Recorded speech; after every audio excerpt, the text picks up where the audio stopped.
Hello, my name is Omar Rampersad. It's Tuesday, August 14, 2018 at 7:31 p.m. in Toronto. So I'm going to talk about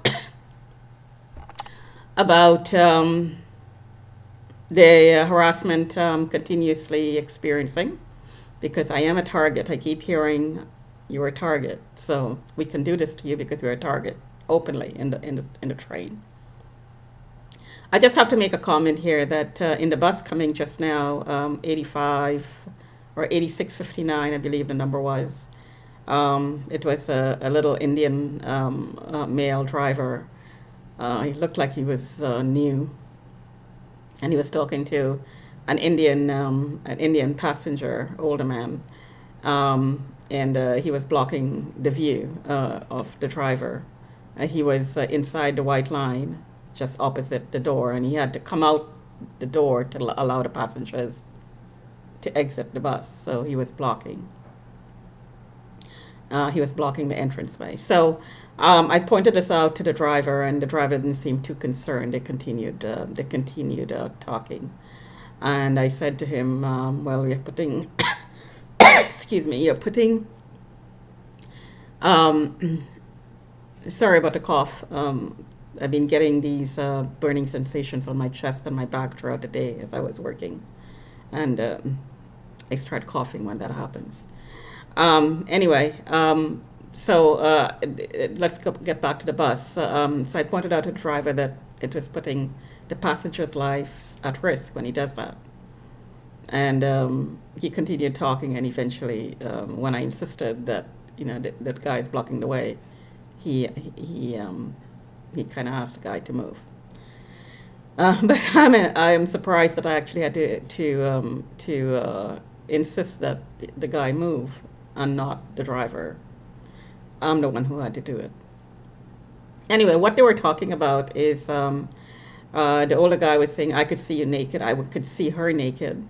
And the TTC driver was talking about me loitering at Jane and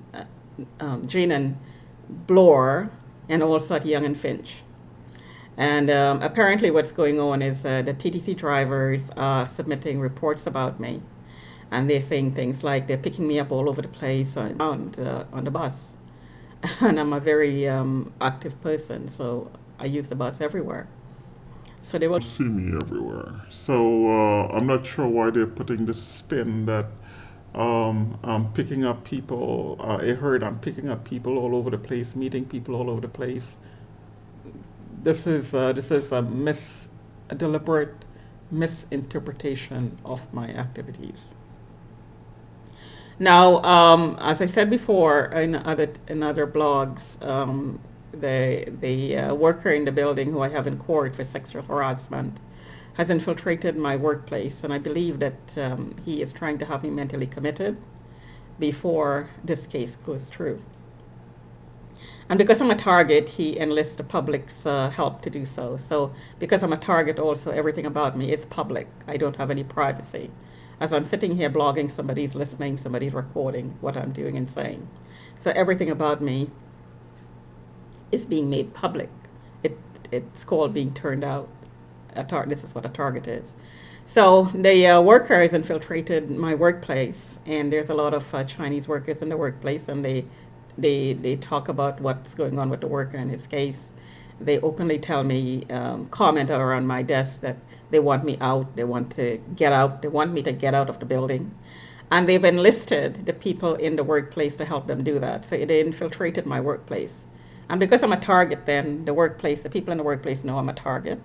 And they're also making statements consistent with the lies that's being told about me from the building. So they're in turn targeting me. Again, no privacy. As in my home, there is no privacy in the workplace as well. I also heard that my name is on a list, and the people in the building here is responsible for putting my name on the list because I'm constantly flagged, and my name is constantly on a list. And teams of people choose the people on the list, and they manage them, and they run competitions on these on the names on the list. They use tasers and lasers and microwaves inside your home, outside your home as you're walking to discipline the person. So it's kind of a race to see who's going to win. And the winning is actually the end result of the game, which means that you're disposed of. Either have you mentally committed, killed off, or imprisoned. As I mentioned before, I believe Rohini Besasa was such a case. I believe her name was on the list. And this is exactly what happened to her. I also heard in the workplace that the cops, that the cops are after me, and the cops are following me around, and they have all these special constables following me around. And I really used to be a prostitute, and they verified that I used to be a prostitute, which was not true, of course.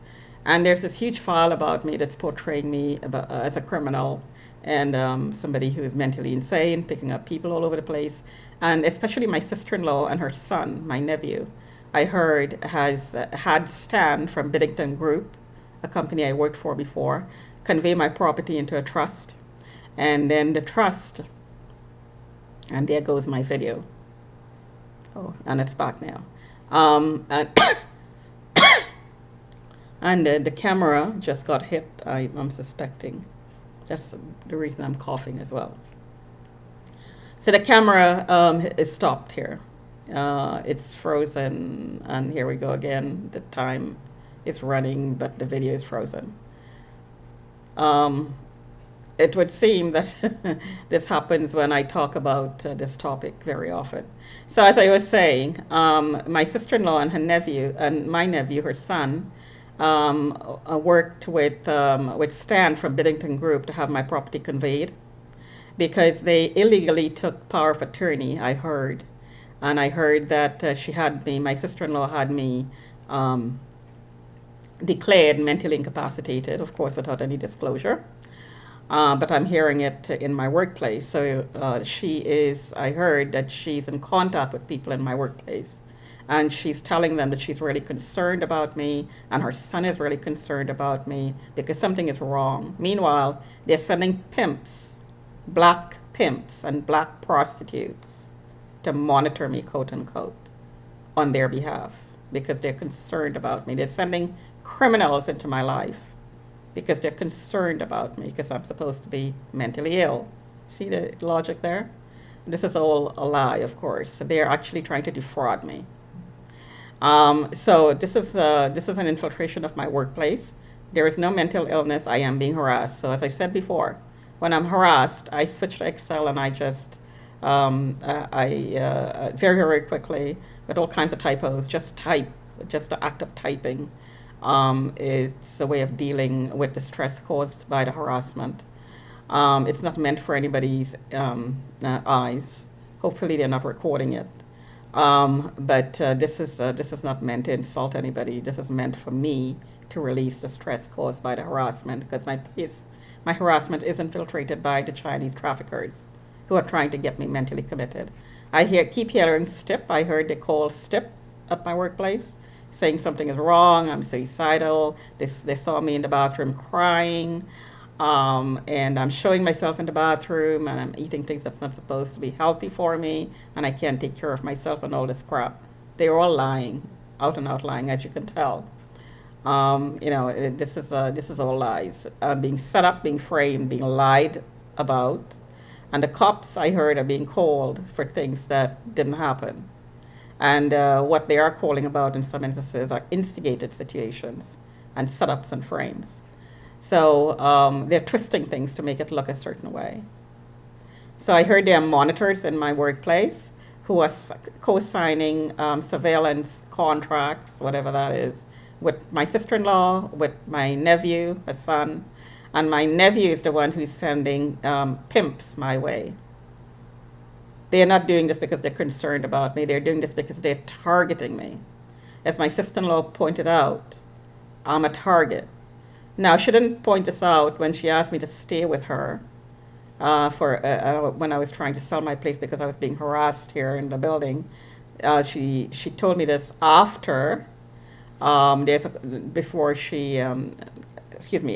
she took part in targeting me. Then she said, "You're a target." So obviously she knew when she asked me to stay with her that I was a target, and she targeted me by defrauding me of my property. I heard my name was changed to Masood, something like that, Mohammed, The name registry had a change of name. This is news to me. Of course, this is criminal activity. And there are 2 files and 2 different names. Again, criminal activity. I've never changed my name. And lots of men are joining me and espousing me. Again, criminal activity as part of a sex slave operation. Talk to you another time.